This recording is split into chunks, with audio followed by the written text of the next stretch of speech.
পহেলা বৈশাখের আগে এখন দেখা যাচ্ছে গত ৬-৭ বছর ধরে মার্কেটে মার্কেটে বৈশাখী মেলা, বৈশাখী উৎসব হয়। তারপরে বিভিন্ন পাঞ্জাবির মধ্যে প্রিন্ট দেওয়া হচ্ছে একতারা, দুতারা, সেতারা, তারপরে বেহালা, হারমোনিয়াম, রাক্ষস খুক্ষসের মূর্তির প্রিন্ট দিয়ে মহিলাদের শাড়ি, পুরুষের পাঞ্জাবি ফতোয়া বানিয়ে এমনভাবে শপিং চলছে যে এক গোষ্ঠী চাচ্ছে এটাকে জাতীয় উৎসবে রূপ দিতে। লোকেরা পহেলা বৈশাখে ম্যাচিং করে দেখা যাচ্ছে জামা কাপড় পরে বের হচ্ছে, বুকে পিঠে রাক্ষস খুক্ষস, হাতি, পেঁচা, ময়ূর, বানর, এই সকল মূর্তির ছবি, একতারা, দুতারা, সেতারা, হারমোনিয়াম, ঢোল, তবলা, এগুলোর ছবি। আমি কি ঠিক বলতেছি না বেঠিক এগুলা? এরপরে দেখা যাচ্ছে 2-3 সপ্তাহ আগে 1000-1200 টাকার ইলিশ 3000-4000 টাকা হয়ে যাচ্ছে। কেন? পান্তা ভাত আর ইলিশ মাছ দিয়ে তারা পহেলা বৈশাখ উদযাপন করবে। তারপরে দেখা যাচ্ছে পহেলা বৈশাখের রাতের বেলা 12টার পরে মঙ্গল প্রদীপ প্রজ্বলন হয় মঙ্গল কামনা করে। সকালবেলায় ঢাকা বিশ্ববিদ্যালয়ের চারুকলা ইনস্টিটিউট থেকে রাক্ষস খুক্ষস, হাতি, হনুমান, পেঁচা, ময়ূর, বানর, পেঁচা, বিভিন্ন রাক্ষস খুক্ষসের মূর্তি নিয়ে তারা বের হয়ে গেল রবীন্দ্রনাথের গান ঠুটে নিয়ে, এসো হে বৈশাখ, এসো হে বৈশাখ। এভাবেই তো এখন পহেলা বৈশাখ উদযাপন হচ্ছে। অপরদিকে মেয়েরা, কলেজ বিশ্ববিদ্যালয়ের তরুণীরা তারা শাড়ি পরে পেট পিট স্টেডিয়ামের মতো শো করে অশ্লীল নারী দেহের প্রদর্শনীর মাধ্যমে গালে, পিঠে, শরীরের বিভিন্ন স্পর্শকাতর জায়গায় উল্কি, ট্যাটু অঙ্কন করে অশ্লীলতা, বেহায়াপনা আর নোংরামির মাধ্যমেই আমাদের সমাজে এখন পহেলা বৈশাখ উদযাপন চলছে। কথা ঠিক না বেঠিক? এই যে পহেলা বৈশাখ এইভাবে চলছে এবং পহেলা বৈশাখে যত কর্মযোগ্য হয়, ইসলামের চেতনা বা আদর্শের সাথে এগুলো সাংঘর্ষিক কিনা, point wise, point by point আমরা এগুলো আজকে জানবার চেষ্টা করব বিইজনিল্লাহ, ইনশাআল্লাহ। নাম্বার 1, পহেলা বৈশাখের কর্মযজ্ঞের মধ্যে প্রধানতম কর্মযজ্ঞ যেটি হয় সেটার সাথে হিন্দুদের পূজা এবং দেবদেবীদের যে বাহন আছে সেই দেবদেবীদের বাহন সদৃশ্য কর্মযজ্ঞ আমরা দেখি। সম্মানিত মুসল্লিবৃন্দ, বাংলা নববর্ষ উদযাপনের নামে আমাদের দেশে বর্তমানে যা চলছে এগুলো শতভাগ হিন্দু ধর্ম চর্চা ছাড়া আর কিছুই নয়।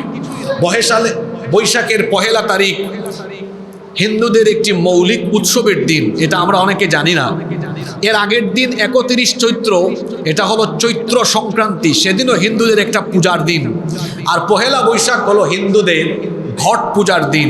তারা ওই দিন গণেশের পূজা করে, গণেশের বিভিন্ন মূর্তি তৈরি করে হিন্দুরা মঙ্গল শোভাযাত্রা করে। আপনারা হিন্দুদেরকে প্রশ্ন করে দেখবেন।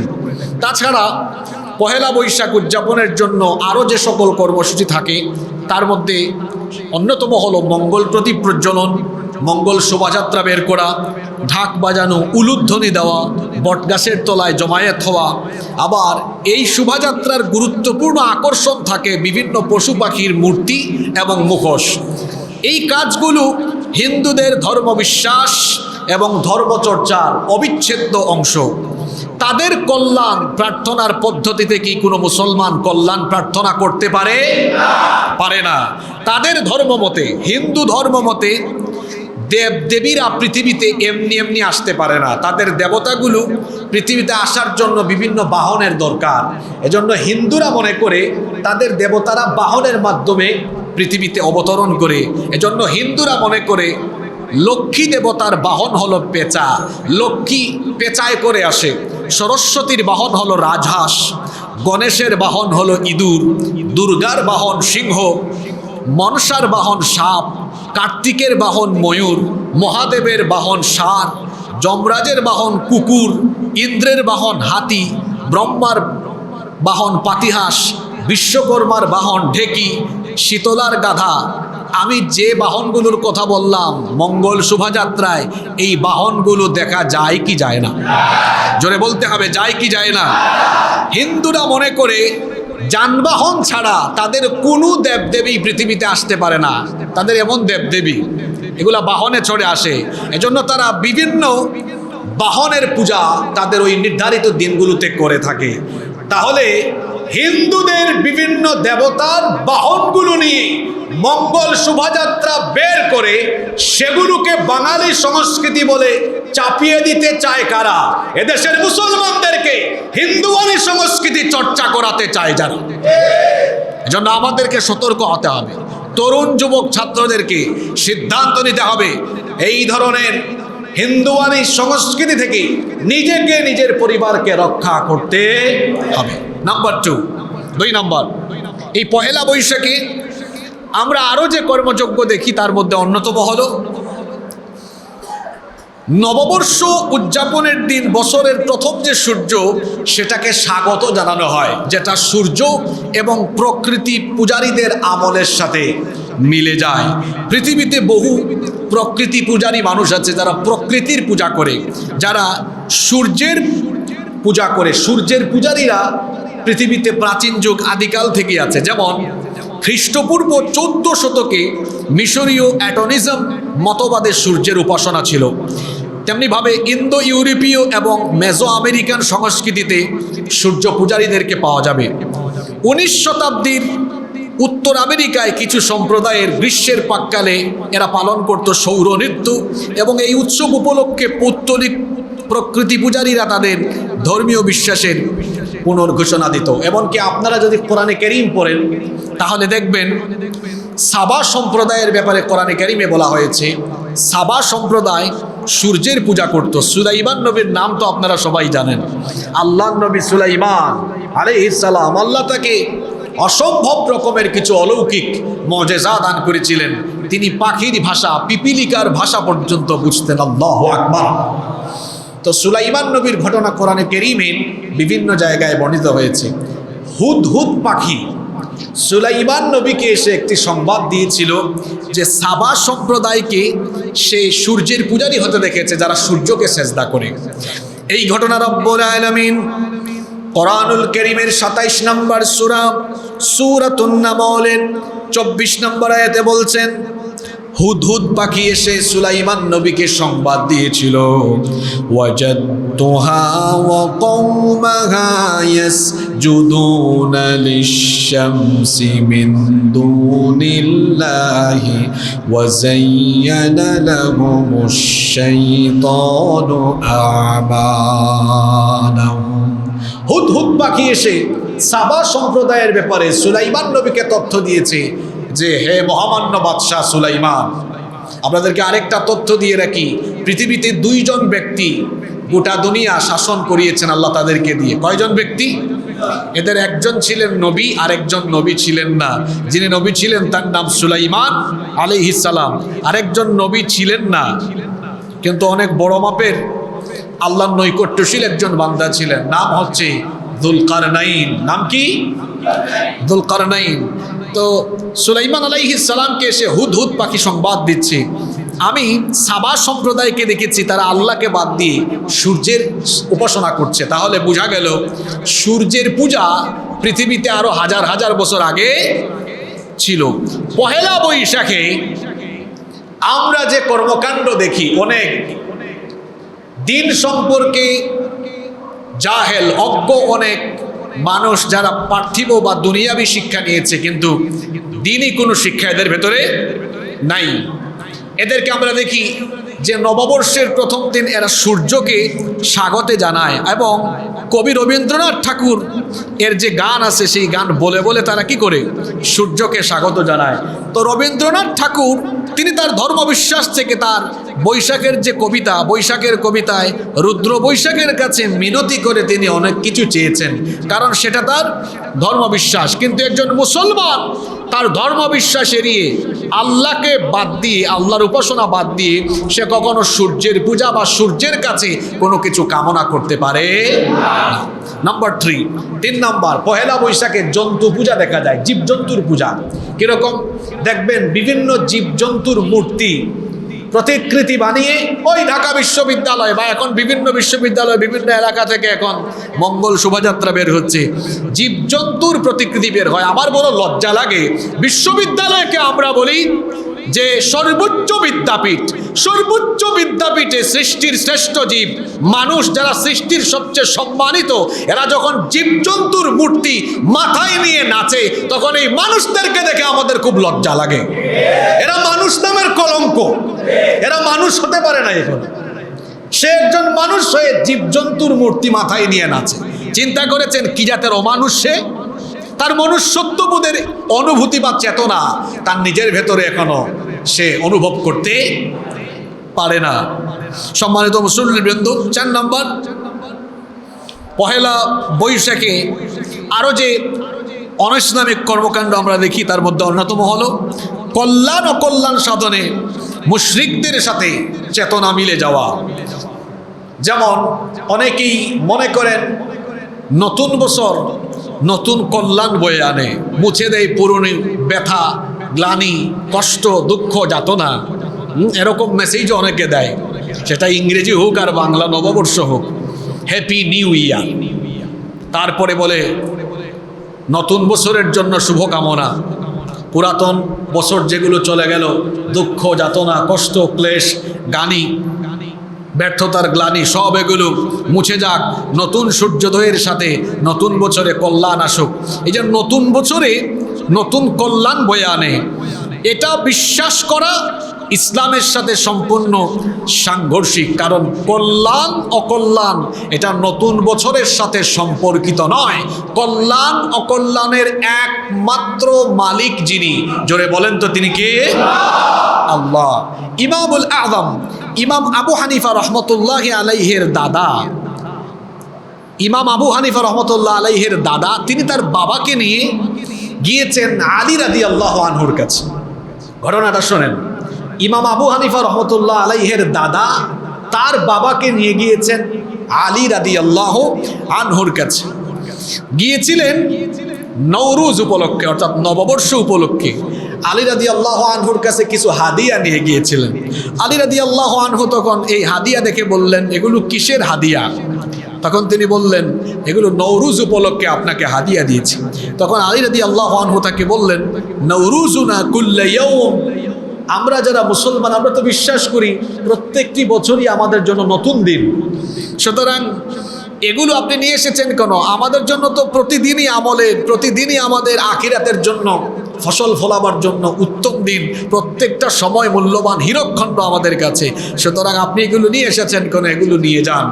তাহলে এখান থেকে বোঝা গেল নববর্ষ উপলক্ষে হাদিয়া আদান প্রদান, যে হাদিয়া দেওয়াকে আমরা বলি দেওয়া নেওয়া সুন্নত, নববর্ষ উপলক্ষে সেই হাদিয়ার আদান প্রদান আলী রাদিয়াল্লাহু আনহুর ফতোয়া অনুযায়ী সম্পূর্ণ নাজায়েজ এবং হারাম। নামাজ এটা জায়েজ, আবার নাজায়েজ না।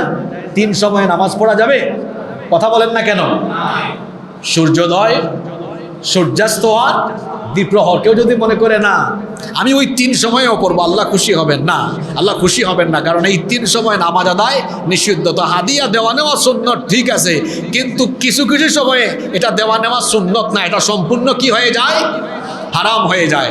আলী রাদিয়াল্লাহু আনহুর ফতোয়া হলো যে নববর্ষ উদযাপন বা নববর্ষকে কেন্দ্র করে কোনো হাদিয়ার আদান প্রদানও করা যাবে না। এজন্য একজন মুসলমানের কাছে বছরের প্রথম দিনের কোনো বিশেষ গুরুত্ব নাই, তাৎপর্য নাই, কারণ প্রত্যেকটা দিনই আমাদের কাছে নতুন দিন।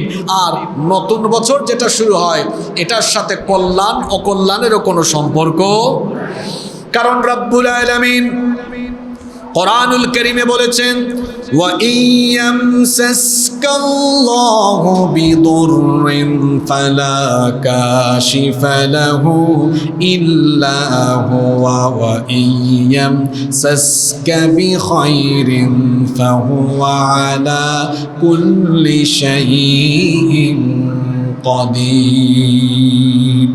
আল্লাহ তাআলা বলছেন, যদি তিনি তোমার কোনো ক্ষতি করতে চান, তিনি ব্যতীত কেউ তোমাকে সেই ক্ষতি থেকে অপসারণ করতে পারবে না। আল্লাহ যদি আপনার কোনো ক্ষতি সাধন করতে চান, গোটা দুনিয়ার মানুষ আপনাকে সেই ক্ষতি থেকে বাঁচাতে পারবে। এরপরে আল্লাহ বলছেন, তিনি যদি তোমার মঙ্গল করেন, তিনি যদি তোমার কোনো উপকার করেন, তাহলে তোমার কোনো ক্ষতি করার সাহস দুনিয়ার কারো নাই, কারণ সকল ক্ষমতা যার হাতের মুঠায় তিনি কে। এজন্য নতুন বছর কল্যাণ নিয়ে আসে, এটা বিশ্বাস করা সম্পূর্ণ কুফর এবং আল্লাহর সাথে শিরক। আর শিরকের গুনাহ হলো এমন মারাত্মক গুনাহ, শিরকের গুনাহ যদি কেউ করে আর এই অবস্থায় সে যদি দুনিয়া ছেড়ে চলে যায়, তাহলে সে ব্যক্তি জান্নাতের কোনো গন্ধ পাবে। কোনো মানুষের অন্তরে যদি ঈমান থাকে, আমল যদি কম হয়, লোকটা যদি জাহান্নামেও যায়, জাহান্নামের আগুনে পুরাতে পুরাতে ঈমান থাকার কারণে, শিরক না থাকার কারণে ওই ব্যক্তিকেও আল্লাহ একদিন জাহান্নাম থেকে বের করে জান্নাত দিবেন। কিন্তু যদি কোনো ব্যক্তি শিরকের মধ্যে নিমজ্জিত হয়ে যায়, সে ব্যক্তি চিরকাল জাহান্নামে থাকবে, জাহান্নাম থেকে তার বের হওয়ার কোনো উপায় নাই। এজন্য রব্বুল আলামিন কোরআনুল কারীমের সূরা মাঈদার ৭২ নম্বর আয়াতে বলেছেন, ইন্নাহু মান ইউশরিক বিল্লাহি ফাকাদ হারামাল্লাহু আলাইহিল জান্নাতা ওয়া মাওয়াহুন নার ওয়া মা লিয-যালিমিনা মিন আনসার। নিশ্চয়ই যে ব্যক্তি আল্লাহর সাথে শিরক করে, আল্লাহ তার জন্য জান্নাত হারাম করে দিয়েছেন এবং জাহান্নামকেই তার বাসস্থান বানিয়ে দিয়েছেন। তাহলে আল্লাহর সাথে শিরকের যে কর্মযজ্ঞ পহেলা বৈশাখে চলে, এই শিরকের সাথে আমাদের কোনো সম্পর্ক থাকা যাবে। নাম্বার 5, পহেলা বৈশাখে আরো কি করা হয়? বিনা প্রয়োজনে বিভিন্ন প্রাণীর মূর্তি আঁকা, উল্কি আলপনা আঁকা, ট্যাটু আঁকে না? অনেক যুবক তরুণদের শার্ট খুলে দেখবেন তাদের ঘাড়ের মধ্যে ট্যাটু আঁকা, এদের হাতের এই যে মাসলের মধ্যে ট্যাটু আঁকা। যারা ট্যাটু নিয়ে মসজিদে আসে, ওর নামাজ হওয়া দূরের কথা, অত ওযু হয় না, অত পবিত্র, ওর কোনো ইবাদত আল্লাহ কবুল করবে যেন খবরদার ট্যাটু অঙ্কন করা যাবে। বিনা প্রয়োজনে দেখা যাচ্ছে বিভিন্ন রাক্ষস, খুক্ষস, পেঁচা, হাতি, হনুমানের মূর্তি আঁকতেছে। ছবি প্রয়োজনের খাতিরে বর্তমান জামানার উলামায়ে কেরাম বলেছেন, প্রয়োজন যতটুকু সেই প্রয়োজনের জন্য ছবি তোলা যাবে, এছাড়া বিনা প্রয়োজনে ছবি তোলা যাবে না। আল্লাহর হাবিব বলেছেন, ইন্না আশাদ্দান নাসি আযাবান ইয়াউমাল কিয়ামাতি আল মুসাউবিরুন। কিয়ামতের দিন সবচেয়ে কঠিন শাস্তি ভোগ করবে যারা বিভিন্ন জীবজন্তুর ছবি তৈরি করে। এই পহেলা বৈশাখে দেখবেন বিভিন্ন মূর্তি প্রতিকৃতির ছবি নিয়ে বের হয়, কি হয় না? হয়। এদের জন্য আযাবের কথা বলেছেন মুহাম্মদ, আমরা বলি সাল্লাল্লাহু আলাইহি ওয়াসাল্লাম। নবীজি আরো বলেছেন, লাআনাল্লাহুল ওয়াশিমাত ওয়াল মুস্তাওশিমাত। যারা উল্কা আঁকে এবং যারা গায়ে উল্কা আঁকায়, এদের উপরে আল্লাহ তাআলা লানত করেছেন। সুতরাং এই পহেলা বৈশাখ উপলক্ষে উল্কি বা ট্যাটু অঙ্কন করা কিংবা জীবজন্তু, রাক্ষস, খুক্ষসের বিভিন্ন ছবি বা মূর্তি প্রতিকৃতি বানানো, এটা ইসলামের দৃষ্টিতে সম্পূর্ণ নাজায়েজ এবং হারাম। 6 নম্বর, পহেলা বৈশাখ উপলক্ষে আমরা অশ্লীলতা এবং নরনারীর অবাধ মেলামেশা আমরা প্রত্যক্ষ করি। টেলিভিশন চ্যানেল খুললেই আপনারা দেখবেন বর্ষবরণ অনুষ্ঠানে যুবক যুবতীদের অবিমিশ্রণ, এটা জাহিলি যুগকেও হার মানায়। নারী নগ্নতার এই অপসংস্কৃতি দেশকে দ্রুত নিয়ে যাচ্ছে গভীর চারিত্রিক অধপতনের দিকে। আমরা আমাদের মা, চাচি, দাদিদের জামানায় দেখেছি, বাড়ি থেকে তারা বের হয়েছেন শীতকালে। শীতকালে তো বৃষ্টিও হয় না, এই আজকের মতো প্রচণ্ড তাপমাত্রাও থাকে না। তারা সুন্দর হাস্যোজ্জ্বল, মানে কি বলে, রৌদ্রোজ্জ্বল সুন্দর দিনে বের হয়েছেন। শীতের দিন কোনো গরমও নাই, বৃষ্টিও নাই, তাও তাদের হাতে একটা ছাতা থাকতো। জিজ্ঞেস করা হলে, মা আপনার হাতে ছাতা কেন? তখন তারা জবাব দিত, রাস্তাঘাটে চলতে গিয়ে পরপুরুষ যেন আমাকে না দেখে, যেন ছাতা দিয়ে নিজেকে আড়াল করে রাখি। আল্লাহু আকবার। কি বলেন? এটা আমাদের মা চাচিদের আমলে ছিল কি ছিল না? বুরখা পরেছে, হাত মোজা, পা মোজা আছে, নিকাব আছে, নেটের মতো পুরো একটা নিকাব ছেড়ে দিয়েছে, কিছুই দেখা যায় না, তাও তারা একটা ছাতা নিয়ে বের হয়। আমি গত ডিসেম্বর মাসে ওই সিলেটের কানাইঘাটে মাহফিলে গিয়েছিলাম। ওই জৈন্তাপুরে কানাইঘাটে এই চিত্রগুলো আমি দেখেছি যে সুন্দর দিনে মেয়েরা মানে ছাতা নিয়ে নিয়ে বের হয়েছে, নিজেকে আড়াল করে যাচ্ছে। এটা ছিল অতীতের যুগের নারীদের চিত্র। আর এখন আমাদের ঘরের নারীরা, আরে বাপরে বাপ, তারা পুরুষের চেয়েও আরো কত কম কাপড় পরতে পারে। এটা নিয়ে প্রতিযোগিতা। ঈদের আগে তারা তাদের বাপকে আর হাজবেন্ডকে জ্বালাই ফেলছে। এখন তো যে dress, Waka Waka, sharara gharara, তারপর আরো কি জানি কয়, হাবিজাবি কত জাতের ড্রেস এখন বের হয়েছে। একদম এই হাতের এই জায়গা থেকে নিয়ে এটুকু পর্যন্ত নেটের মতো জাল, এগুলো কি কি জানি নাম দিয়েছে, এগুলোর জন্য মেয়েরা পাগল হয়ে যায়। আমি একবার এক গার্মেন্টস মালিক ভাইকে খুব কৌতূহল নিয়ে জিজ্ঞেস করেছিলাম, ভাই এই যে পাখি, সারারা গারারা, ওয়াকা ওয়াকা, আরও কত ড্রেস বের হয়েছে, মেয়েরা এগুলোর জন্য এত পাগল কেন? এগুলো কি খুব ফজিলতের ড্রেস নাকি? কয় হুজুর কি বলেন, কি এর ফজিলত, এগুলো তো বললে শরীরের অনেক অংশ দেখা যায়। তা আমি বললাম কেমন দেখাইলো? ওই যে নেটের মতো দেখছেন। তা আমি বললাম এই নেটের মতো পোশাক, এগুলোর দাম কত? দেখলাম অনেক দামও। তো বললাম ভাই এত দাম দিয়ে মানুষ এগুলো কেন কিনে? আমরা যখন ছোট ছিলাম তখন দেখেছি খালে বিলে মানুষ, ওই যে আপনারা চট্টগ্রামে এটাকে সম্ভবত ঠেলা জাল বলেন, ওই যে কিছু জাল বাঁশ দিয়ে জাল বেঁধে, আমি চট্টগ্রামেও বহু জায়গায় দেখেছি। এটাকে কি জানি বলেন আপনারা? ঠেলা জাল। সিলেটে এটাকে ঠেলা জালও বলে, ফেলান জালও বলে। তা আমি বলি আপনার বাড়ি কোথায়? ফেলাঞ্জাল, হ্যাঁ চিটাগাং না? ঠিক আছে, ফেলাঞ্জাল ঠেলা জাল এগুলো বলে। বললাম আর এই নেটের বা জালের ড্রেস এগুলা কিনে কি লাভ? ওই ঠেলা জাল বা ফেলাঞ্জাল ছিঁড়ে তারপর ট্রেলারের কাছে দিয়ে এটা সেলাই করে পড়ুক, তাহলে তার সারারা গারার আর এগুলা পড়া লাগবে না। এই ধরনের পোশাক এখন বের হয়েছে। নারীরা এখন দিন দিন অর্ধনগ্ন হওয়ার জন্য প্রতিযোগিতায় মত্ত হয়েছে। কি অবাক করা কাণ্ড! বিয়ে খেতে যাবে বিয়ের ক্লাবে বা কোনো অনুষ্ঠানে, হাজব্যান্ড আগে ভাগেই রেডি হয়ে বসে আছে, বউকে বলছে কি গো তোমার হলো? কয় দাঁড়াও না, ফেস ওয়াশ শেষ হলো, এখন আশকারা মাস্কারা বাকি। আরো আধা ঘন্টা পরে বলে কি গো শেষ হইলো? কয় হইছে, লিপস্টিক বাকি। মানে সাজগুজ করতে করতে তার সাজগুজ শেষ হয় না। আর কিছু মহিলা তো আছে এমন, বাসা বাড়িতে তার হাজব্যান্ডের সামনে থাকে কামলা বেডির মতো, আর যখন বাসা থেকে বের হয় তখন মার্কেটে বা শপিং মলে যাওয়ার সময় বের হয় জরিনা আর সকিনার মতো। যারা নিজের বাসা বাড়িতে হাজব্যান্ডের সামনে কাজের বুয়ার মতো থাকে, আর মার্কেটে শপিং মলে বা কোনো অনুষ্ঠানে যাওয়ার সময় নিজেকে সুন্দর করে পরিপাটি করে নিজের দেহকে প্রদর্শনের উদ্দেশ্যে বের হয়, এই মহিলাদের চরিত্র খারাপ। পরপুরুষকে দেখাবার জন্য নিজেকে এরকম প্রদর্শন করে বেড়ায়। এরা চরিত্রহীন মহিলা। এদের চরিত্রে ঝামেলা আছে, এদের চোখে ঝামেলা, মনে ঝামেলা, অন্তরে ঝামেলা।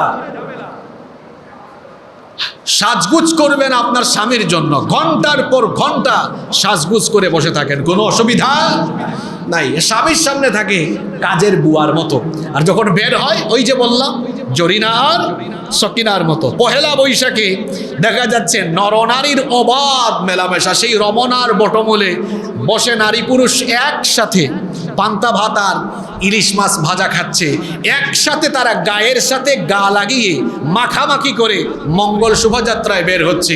আমরা যখন এগুলো নিয়ে কথা বলি তখন আমাদের দেশে এক শ্রেণীর তথাকথিত সুশীল এবং বুদ্ধিজীবীরা বলে এই মোল্লারা এত ব্যাকডেটেড, এরা এখনো নারী প্রগতি বা নারী উন্নতির পথে অন্তরায়।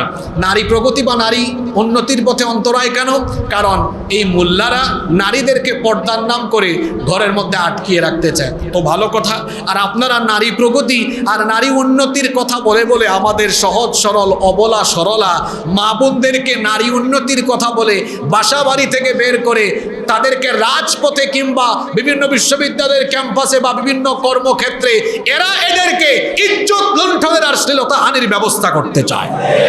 প্রত্যেক বছর এই পহেলা বৈশাখ বলেন বা বিভিন্ন অনুষ্ঠানে বলেন নারীরা শ্লীলতাহানির শিকার হচ্ছে, লাঞ্ছিতা হচ্ছে, ধর্ষিতা হচ্ছে। তারা বলে নারী পুরুষ একসাথে চললে এটা নাকি কিছুই হয় না। তা আমরা বলি নারী পুরুষ গা ঘেঁষাঘষি করার পরেও যার ফিলিংস জাগ্রত হয় না সে অসুস্থ, তার উন্নত চিকিৎসক দেখানো দরকার। ওর কোনো যৌবন নাই, ওর কোনো ফিলিংস নাই, ওর কোনো যৌবনই, সেই অসুস্থ লোকদেরকে বলবো তোমরা দেশে বা বিদেশে গিয়ে চিকিৎসা করাও।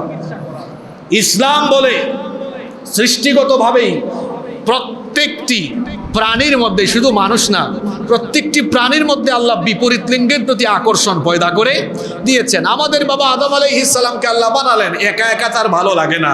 আল্লাহ আদম থেকে হাওয়া আলাইহিস সালামকে বানালেন। পৃথিবীর সবচাইতে সুন্দরী নারীর নাম হচ্ছে হাওয়া আলাইহিস সালাম। হাওয়া আলাইহিস সালামকে দেখে আদম আলাইহিস সালাম এগিয়ে যাচ্ছেন, এত সুন্দরী এগিয়ে যাচ্ছেন। আল্লাহ বললেন, আদম কোথায় যায়, দাঁড়াও একটু হালাল করার ব্যবস্থা করে দিই। আল্লাহ বিয়ে করাই দিলেন। যেখানে আমার বাপ টিকতে পারেন নাই, আমি টিকতে পারবো? আর যে বলে সে পারবে, ও অসুস্থ, ওর দেশে বা বিদেশে গিয়ে চিকিৎসা করানো দরকার। নারী পুরুষ একসাথে ঘেঁষাঘেঁষি মিলামিশা করে চললে ওখানে অশ্লীলতা, বেহায়াপনা, নোংরামি হবেই হবে, এতে কোনো সন্দেহ। পহেলা বৈশাখে নরনারীর অবাধ মেলামেশা আছে না নাই? সুতরাং এগুলোর সাথে ইসলামের কোনো সম্পর্ক।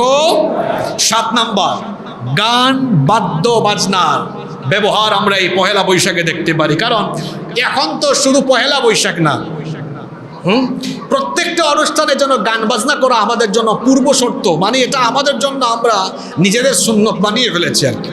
সারা মাস তাহাজ্জুদ পড়লো, কিয়ামুল লাইল তারাবি পড়লো, রোজাও রাখলো, ঈদের চাঁদ উঠার পরে থাক দিন দিন শুরু হয়ে গেল। এরকম মানুষ তো আমাদের সমাজে নাই, আছে না নাই?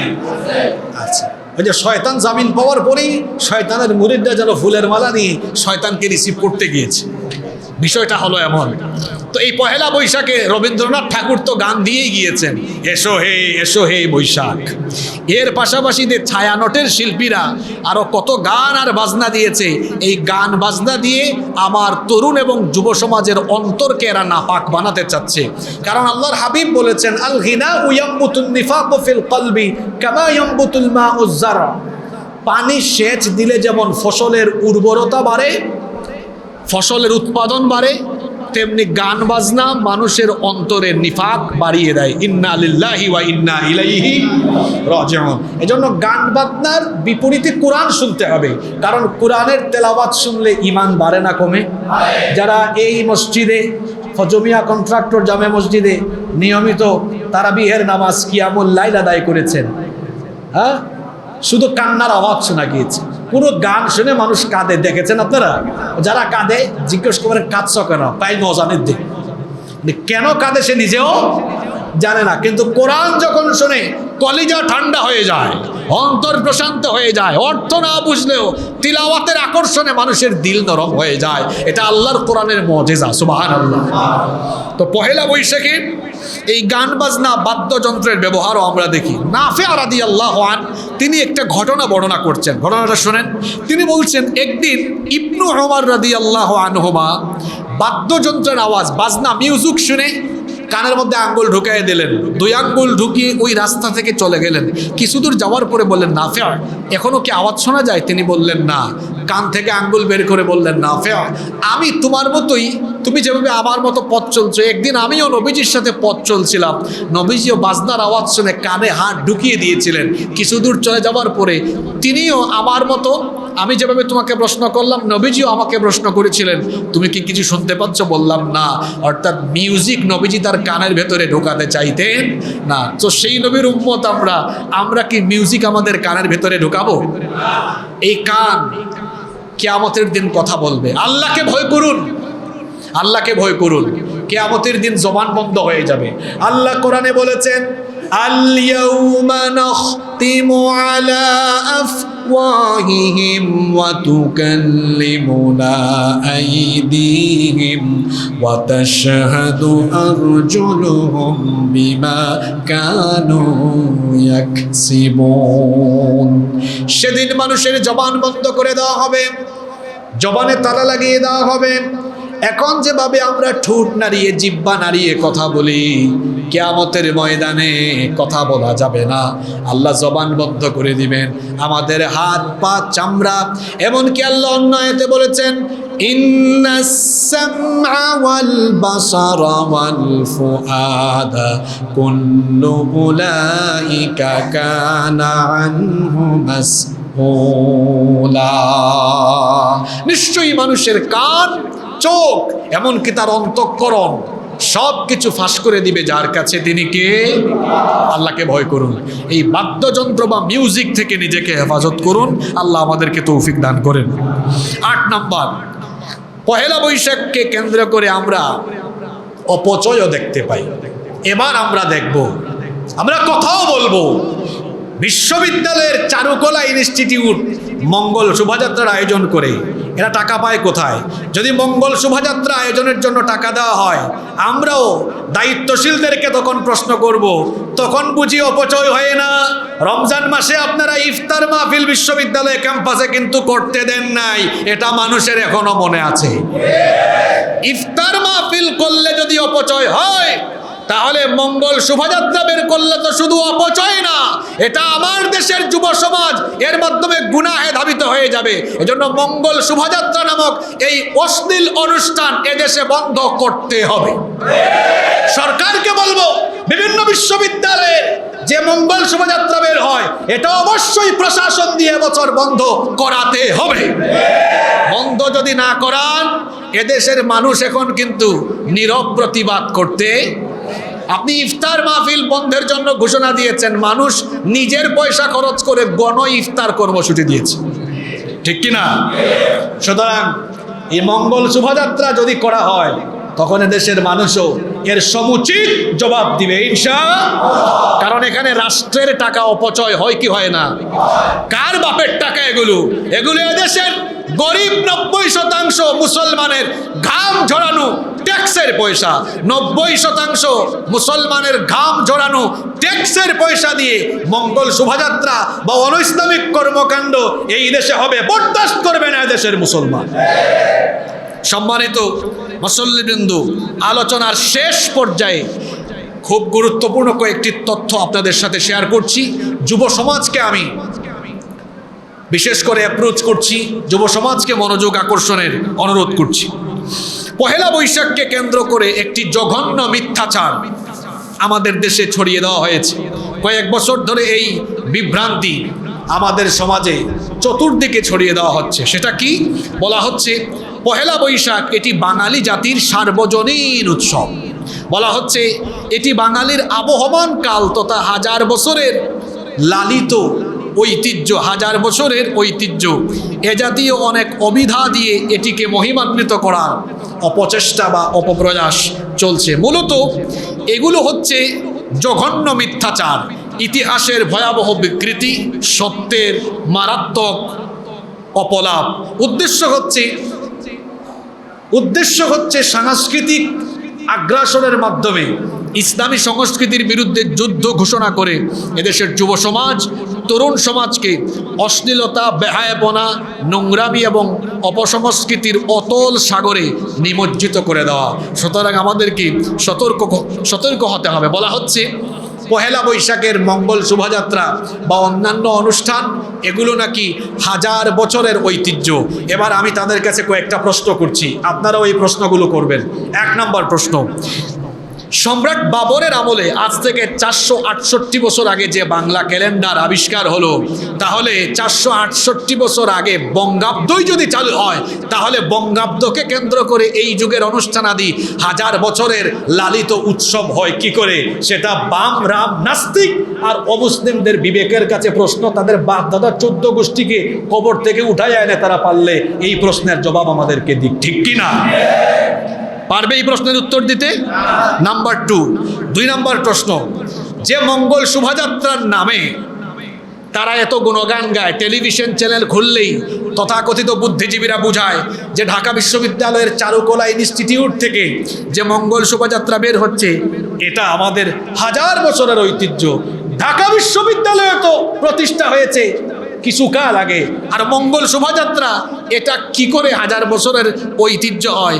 কারণ বাংলাদেশে 1989 সালের আগে মঙ্গল শোভাযাত্রা নামে কিছু ছিল। এখানে যাদের জন্ম 89 সালের আগে, বাবারা ভাইয়েরা আপনারা মঙ্গল শোভাযাত্রা নামে কিছু দেখা তো দূরের কথা, নাম শুনছেন আপনারা? নামও শুনেন নাই। এটা উদ্বোধন হয়েছে 1989 সালে। তখন এটার নাম মঙ্গল শোভাযাত্রা ছিল না, তখন এটার নাম ছিল আনন্দ শোভাযাত্রা। এবং সেটা শুরু হয়েছে কিভাবে শোনেন, চারুকলার কিছু ছাত্র এটা শুরু করে। আর এটা শুরু করেছিল, এর অন্যতম সংগঠক ছিল এক হিন্দু ছেলে, নাম হলো শিল্পী তরুণ ঘোষ। পশ্চিম বাংলার বরোদা আর্ট ইনস্টিটিউটের ছাত্র ছিল সে।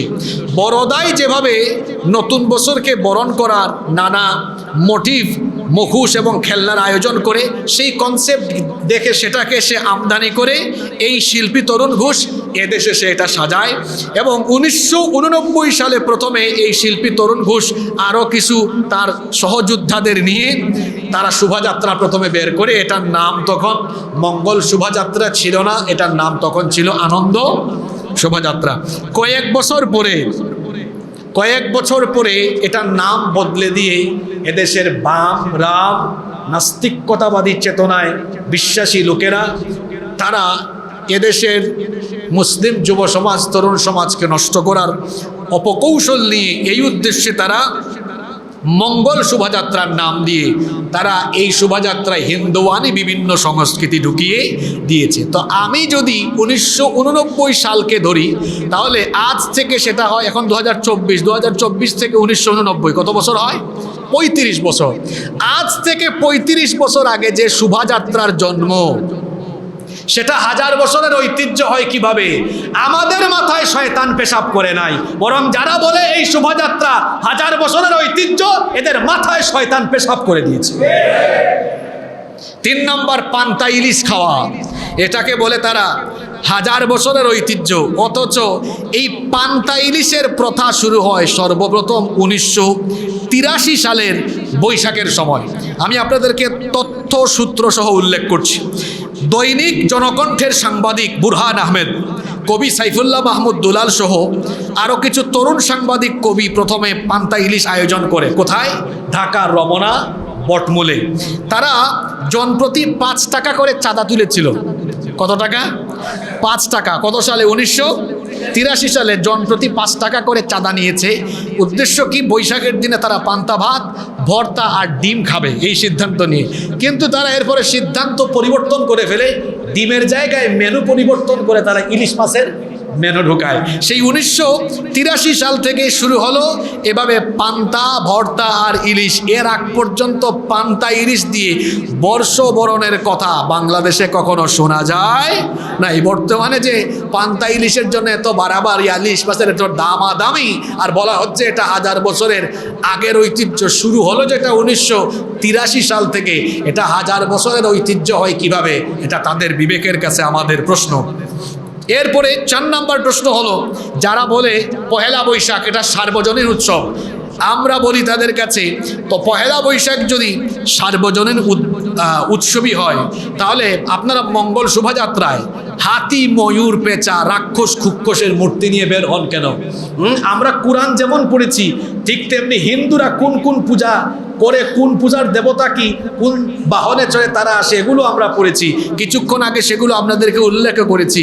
যেমন হিন্দুরা ওই দিন পহেলা বৈশাখে ঘট পূজা করে, গণেশ পূজা করে, সিদ্ধেশ্বরী পূজা, হিন্দুদের ঘোরা মেলা, চৈত্র সংক্রান্তির পূজা অর্চনা, চরক পূজা, নীল পূজা, শিবের উপাসনা, গম্ভীরা পূজা, কুমিরের পূজা, অগ্নি নৃত্য, তারপরে ত্রিপুরাদের বৈখুক ও মারমাদের সাংরাই পানি উৎসব, চাকমাদের বিজু উৎসব, হিন্দু বৌদ্ধদের উল্কি পূজা, মজুসি বা অগ্নি পূজারকদের নৌরুজ, হিন্দুদের বৌমেলা, মঙ্গল শোভাযাত্রা, সূর্য পূজা, এগুলো সবগুলোই তো এর সাথে সাদৃশ্যপূর্ণ। শুধু তাই নয়, হিন্দুদের দেবতাদের যে বাহনগুলো নিয়ে হিন্দুরা মনে করে দেবতারা আসে, প্রত্যেকটি বাহনের মূর্তি প্রতিকৃতি নিয়ে মঙ্গল শোভাযাত্রায় বের হয়ে আমাদেরকে বোঝাতে চান যে এটা সার্বজনীন উৎসব। কলা দেখায়া এই বাঙালি জাতিকে আর মূলা খাওয়াতে পারবেন না। এটা সার্বজনীন নয়, বরং এটা হলো হিন্দুজনীন। এটা হচ্ছে দাদা বাবুদের কিছু ওয়ারিসরা এই হিন্দুয়ানি সংস্কৃতি আমাদের ঘাড়ের উপরে চাপিয়ে দিতে চায়। এটাকে সবাই মিলে বয়কট করতে হবে। নাম্বার 5 নাম্বার যে পয়েন্ট আপনাদেরকে বলবো সেটা হচ্ছে বর্ষবরণের সূচনা বাংলাদেশে হয়েছে 1967 সালে, শোভাযাত্রার সূচনা হয়েছে 1989 সালে। তাহলে এই আয়োজনকে কিভাবে বাঙালির 1000 বছরের সংস্কৃতি দাবি করা হয়? আজ থেকে 100 বছরের আগের মা চাচি দাদি দাদা নানাদেরকে জিজ্ঞেস করলে তারা এটার কোনো কথাও বলতে পারবে না। তাহলে এটা কিভাবে 1000 বছরের ঐতিহ্য হয়? শুধু তাই নয়, সম্মানিত মুসল্লিবৃন্দ, পহেলা বৈশাখের মূল অনুষ্ঠানটাই হলো ছায়ানটের শিল্পীদের গান। তারা ওই যে গান, এটা গানটা আরম্ভ হয়েছে কিভাবে, ছায়ানটের গান, এটারও একটা ইতিহাস আছে। আমি এগুলো উইকিপিডিয়া থেকে, বিভিন্ন সংবাদ মাধ্যম থেকে এই তথ্যগুলো নিয়ে এসেছি। 1965 সালে ছায়ানট প্রথম এই উৎসব শুরু করে। আরেকটি মতে 1967 সাল থেকে ছায়ানটের এই বর্ষবরণের সূচনা হয়। রবীন্দ্র জন্ম শতবার্ষিকী পালনের তীব্র অভিপ্রায়ে কিছু রবীন্দ্র ভক্তের ঐকান্তিক প্রচেষ্টায় 1961 সালে প্রতিষ্ঠিত হয় ছায়ানট। ছায়ানটের জন্মই যেখানে হয়েছে আপনার 65-66 বছর আগে, তো ছায়ানটের শিল্পীরা বৈশাখের যে গান বা অনুষ্ঠানের আয়োজন করে, যে ছায়ানটের জন্ম 65-66 বছর আগে, তো ছায়ানটের অনুষ্ঠান কিভাবে বাঙালির 1000 বছরের উৎসব হয়? বাঙালিকে আর ধোঁকা দেওয়া যাবে। সম্মানিত মুসল্লিবৃন্দ, পরিশেষে আপনাদেরকে যে কথা বলতে চাই সেটি হচ্ছে পহেলা বৈশাখকে কেন্দ্র করে সার্বজনীনতার নাম দিয়ে ইদানিং যা হচ্ছে, বর্তমান ওলামা মাশায়েখদের দৃষ্টিভঙ্গি অনুযায়ী এগুলো আমাদের ঈমান ধ্বংস করার জন্য যথেষ্ট। এগুলোর অনেক কাজ কুফর এবং শিরকে পরিপূর্ণ। এজন্য পহেলা বৈশাখের কোনো কর্মযজ্ঞে বা অনুষ্ঠানে কোনো মুসলমান যোগ দিতে পারে। নিজেদেরকে আমরা যেভাবে পহেলা বৈশাখের অনইসলামিক এই কর্মকাণ্ড থেকে সেভ করব, তেমনি আমাদের সন্তানদেরকেও অনইসলামিক কর্মকাণ্ড থেকে বাঁচিয়ে রাখা বাবা হিসাবে, মা হিসাবে আমাদের সকলের দায়িত্ব, সকলের কর্তব্য। কেউ কারো সন্তানকে পহেলা বৈশাখ উপলক্ষে আলাদা পাঞ্জাবি, আলাদা জামা কাপড় কিনে দিবে। আমাদের দায়িত্ব প্রচার করা। আপনি যদি মনে মনে বলেন মোল্লারা এগুলো বলুক, হুজুররা বলুক, আমরা আমাদের কাম করব, করতে থাকেন। আপনাকে কে বাধা দিয়েছে? কিন্তু আপনাকে একটা আয়াত শোনায় দেই, আপনাদেরকে। যখন জাহান্নামীদেরকে জাহান্নামে ফেলা হবে, তখন জাহান্নামের দারওয়ান ফেরেশতারা আটকাবে বলবে, দাঁড়া। আলাম ইয়াতিকুম রুসুলুম মিনকুম ইয়াতলুনা আলাইকুম আয়াতি রাব্বিকুম ওয়া ইউনযিরুনাকুম লিকা ইয়াউমিকুম হাযা। কিরে, তোদের কাছে কি নবী রাসূল যায় নাই? অথবা নবী রাসূলদের উত্তরসূরি আলেম ওলামারা এরা কি তোদেরকে কোরআন হাদিস দিয়ে সতর্ক করে নাই? আল্লাহর সাথে সাক্ষাৎ করতে হবে, আল্লাহর নিষিদ্ধ বিষয়গুলো থেকে বিরত থাকতে হবে, তোদেরকে কি দাওয়াত দেয় নাই? তখন তারা কল্পনা করবে, আরে ও জুমার দিনেও তো বলা হয়েছে, শুনি নাই। জবাব দিবে কি? আল্লাহর ভাষায় শুনুন, কোরআনে কারিমে বলা হয়েছে। তখন তারা বলবে, ক্বালু বালা, হ্যাঁ আমাদেরকে বলা হয়েছিল, সতর্ক করা হয়েছিল। ক্বালু বালা ক্বাদ জাআনা নাযীর। অন্য জায়গায় আল্লাহ বলেছেন, হ্যাঁ সতর্ককারীরা আমাদেরকে সতর্ক করেছিল, কিন্তু আমরা তাদেরকে মিথ্যাবাদী মনে করতাম, তাদেরকে আমরা মৌলবাদী কিংবা ব্যাকডেটেড মানুষ মনে করতাম। আমরা এগুলো জানতাম না, বুঝতাম না। ফেরেশতারা বলবে, বাদ, এদেরকে টাইট করে বাদ। তারা হেঁচড়া করে করে যখন নিয়ে যাবে, এই লোকেরা তখন আফসোস করে কি বলবে? আল্লাহ কোরআনে বলেছেন, তখন তারা বলবে, লাউ কুন্না নাসমাউ আও নাকিলু মা কুন্না ফি আসহাবিস সাইর। আফসোস যে নসিহতগুলো আমাদেরকে করা হয়েছিল, খতিব সাহেবও বুঝালেন, যদি সেগুলো মানতাম, বুঝতাম, অনুধাবন করে সেই কাজ থেকে বিরত থাকতাম, আজ আমাদেরকে জাহান্নামের আগুনে পুরা লাগতো না। সুতরাং আফসোস করার আগে সময় থাকতে ভালো হয়ে যাওয়ার দরকার আছে না নাই? আপনাদেরকে সহ যেহেতু বক্তব্য রেকর্ড হয়েছে ফেসবুকে, ইউটিউবে, অনলাইনে ইন্টারনেটে লক্ষ লক্ষ মানুষ হয়তো এই বক্তৃতা শুনবেন, সকলকে অনুরোধ করব, পহেলা বৈশাখের আসল চিত্র আজকে আমরা তুলে ধরেছি। এই অনৈসলামিক কর্মযজ্ঞ কোরআন সুন্নাহর আয়নায় তুলে ধরার পরেও যদি নিজেকে, নিজের পরিবারকে, সমাজকে এই অনৈসলামিক কর্মযজ্ঞ থেকে আপনারা হেফাজত করতে না পারেন, আল্লাহর আযাবকে ভয় করুন।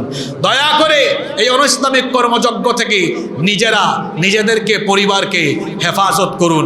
সকলকে সেই অনুরোধ জানাচ্ছি এবং সকলকেই কথা বলছি, গত 2 বছর আমরা হুজুররাও বড় আরামে ছিলাম, টেনশনে ছিলাম না। এবছর টেনশন আরম্ভ হয়ে গেছে, কারণ গত 2 বছরের পহেলা বৈশাখ পড়েছে রমজান মাসে, কিন্তু এই বছর 2 বছর পরে রমজানের বাহিরে পড়েছে।